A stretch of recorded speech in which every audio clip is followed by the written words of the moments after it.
ಮೊದಲೇ ನನ್ನ heart weak ಇದೆ. ಅಯ್ಯಪ್ಪ, ನಿನಗೆ ಗೊತ್ತಾಗಲ್ಲ ಕಣೋ ನನ್ನ ಕಷ್ಟ.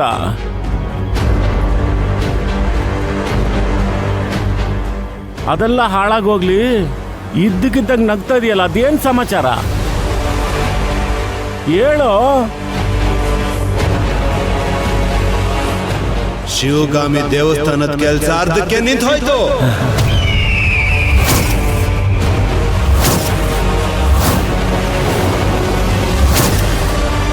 ಮತ್ತೆ ಶುರು ಆಗಲ್ಲ.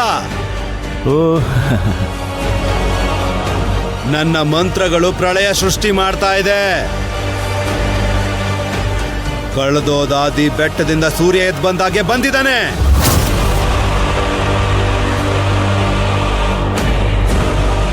ಯಾರನ್ ಬೇಕಾದ್ರೂ ವಶೀಕರಣ ಮಾಡಬಲ್ಲೆ. ಯಾರ ಪ್ರಾಣನ್ ಬೇಕಾದ್ರೂ ಗಿಡದಲ್ಲಿ ಹೂ ಕಿತ್ ಬಿಸಾಕ್ತಾ ಹಾಗೆ ಕಿತ್ ಬಿಸಾಕ್ಬಲ್ಲೆ.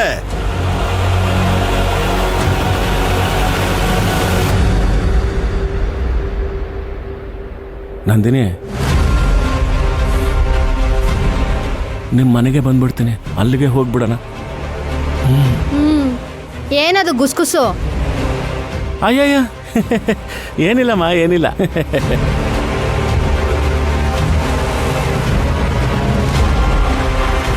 ಶಿವಗಾಮಿ ಮನೆ ಒಳಗಡೆ ಒಂದು ದುಷ್ಟ ಶಕ್ತಿನ ಬಿಟ್ಟಿದ್ದೀನಿ. ಅದು ಚಾಚು ತಪ್ಪದೆ ನನ್ನ ಕೆಲಸಗಳನ್ನೆಲ್ಲ ಮಾಡ್ತಾ ಇದೆ.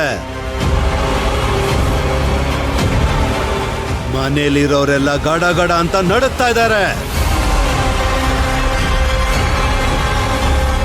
ಆ ಭಯಕ್ಕೆ ಜ್ವರ ಬಂದು ಸತ್ ಹೋದ್ರು ಸತ್ ಹೋಗ್ತಾರೆ.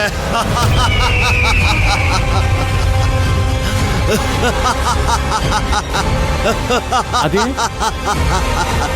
ಅದೇ ನಮ್ಗೆ ಸ್ವಲ್ಪ ಕೆಲಸ ಇದೆ ಕಣ, ನಾವು ಬರ್ತೀವಿ. ಹೊರಡೆ. ನಡಿಯಮ್ಮ, ನಡಿ ನಡಿ. ಅಯ್ಯೋ, ಬರ್ತೀನಿ ತಡಿಯ ನಾನು.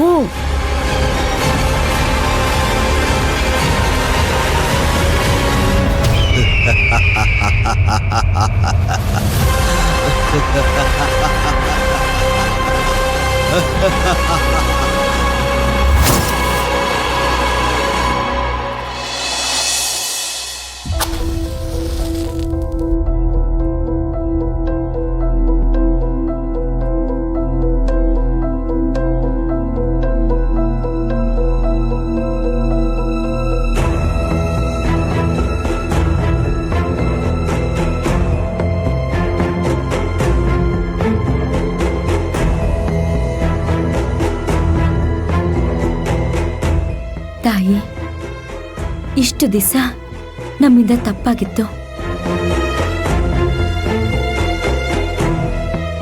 ದೇವಸ್ಥಾನದ ಕೆಲ್ಸನ ಅರ್ಧಕ್ಕೆ ನಿಲ್ಲಿಸ್ಬಿಟ್ಟಿದ್ವಿ. ಆದ್ರೆ ಈ ಸಲ ನೀನೇ ಮುತುವರ್ಜಿ ತಗೊಂಡು ನೀನೇ ಎಲ್ಲಾನು ಮಾಡ್ತಾ ಇದ್ಯಾ. ಆದ್ರೂ ಯಾಕಿಷ್ಟೊಂದು ಅಡೆತಡೆಗಳು?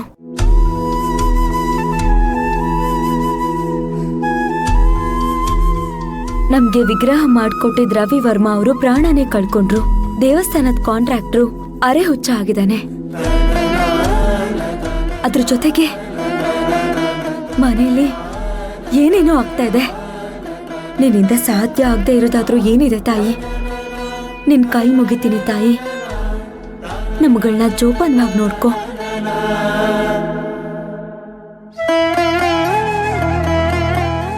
ನಾವ್ ಯಾರಿಗೂ ಮನ್ಸಾರೆ ಕೆಟ್ಟದ್ ಬಯಸಲ್ಲ, ಒಬ್ರಿಗೆ ತೊಂದರೆ ಕೊಡಲ್ಲ, ಒಬ್ರು ಊಟಕ್ಕೆ ಯಾವತ್ತೂ ಮಣ್ಣ ಹಾಕಲ್ಲ. ಸಾಧ್ಯವಾದಷ್ಟು ಎಲ್ರೂ ಖುಷಿಯಾಗಿರೋದಕ್ಕೆ, ಸಂತೋಷವಾಗಿರೋದಕ್ಕೆ, ಸಮಾಧಾನವಾಗಿರೋದಕ್ಕೆ ಸಹಾಯ ಮಾಡ್ತೀವಿ. ನಮಗೆ ಯಾಕಿಷ್ಟೊಂದು ತೊಂದ್ರೆ? ಕೆಟ್ಟವರು ಗೆಲ್ತಾನೆ ಇದ್ದಾರೆ, ನೆಮ್ಮದಿಯಾಗೂ ಇರ್ತಾರೆ. ನಮಗ್ ಮಾತ್ರ ತಲೆನೋವು ಅಂತಂದ್ರೆ ತುಂಬಾನೇ ದುಃಖ ಆಗುತ್ತೆ ತಾಯಿ.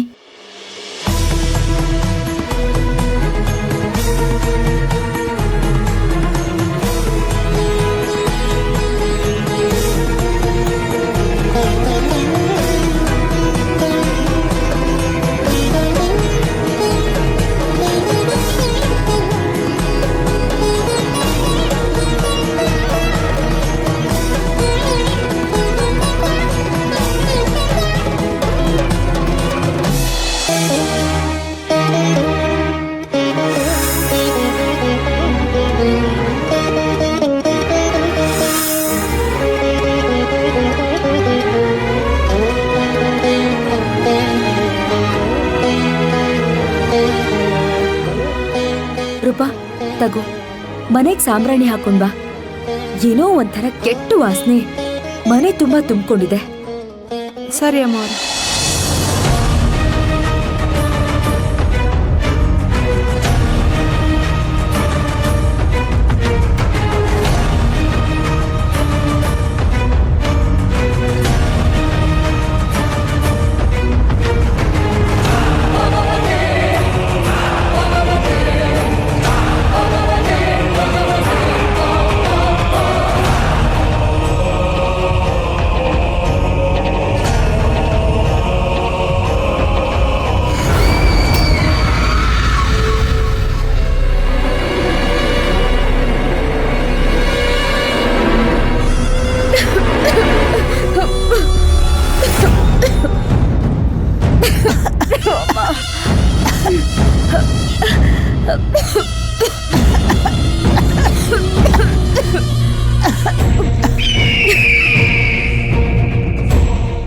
ಕಮಲಮ್ಮ, ಯಾಕೆ ಇಷ್ಟೊಂದು ಸಾಂಬ್ರಾಣಿ ಹಾಕಿದ್ದೀರಾ? ಇಲ್ಲ ಯಜಮಾನ್ರೆ, ಸ್ವಲ್ಪನೇ ಹಾಕಿರೋದು, ಆದ್ರೂ ಮನೆ ತುಂಬಾ ಹೊಗೆ ತುಂಬಿಕೊಂಡಿದೆ.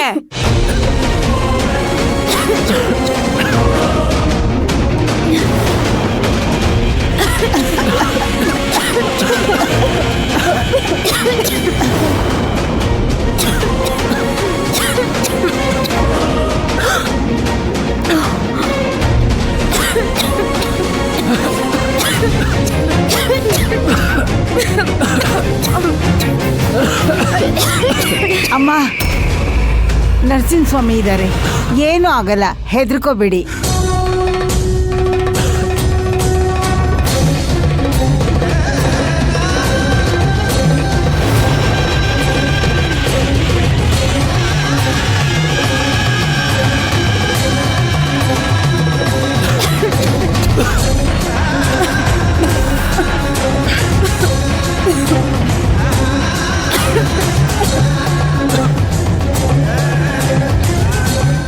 ಯಜಮಾನ್ರೆ, ನರಸಿಂಹಸ್ವಾಮಿ ಇದ್ದಾರೆ, ಏನೂ ಆಗಲ್ಲ, ಧೈರ್ಯವಾಗಿರಿ.